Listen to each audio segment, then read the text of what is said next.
A live mic picked up a candid exchange between President Xi and President Putin. The world expected serious talks, but what no one expected, something far stranger.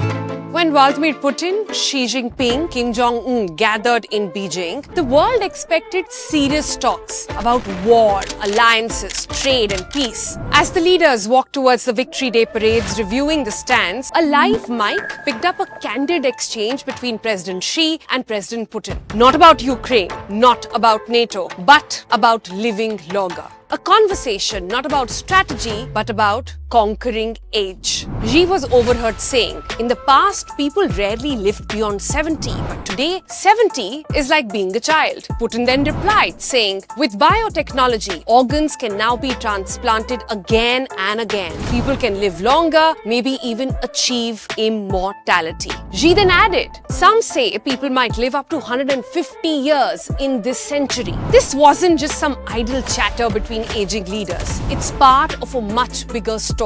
A real globe race to slow, stop, and even reverse aging. Science is rapidly closing in on the mechanics of aging, and the idea of living to 120 or even 150 is no longer science fiction. Who's taking this most seriously? Meet Brian Johnson. The American tech millionaire is spending over $2 million a year on a project he calls Blueprint. He claims he has reversed his biological age by over 5 years using gene therapy, plasma exchange, dozens of pills a day, and tracking everything from his sleep to the elasticity of his veins. Other billionaires, Jeff Bezos, Peter Thiel, Google's Calico, are backing longevity startups aiming to delay death and hack the human lifespan. Now, there is a conspiracy theory doing the rounds that this hot mic moment wasn't an accident at all, but a deliberate leak by Putin himself.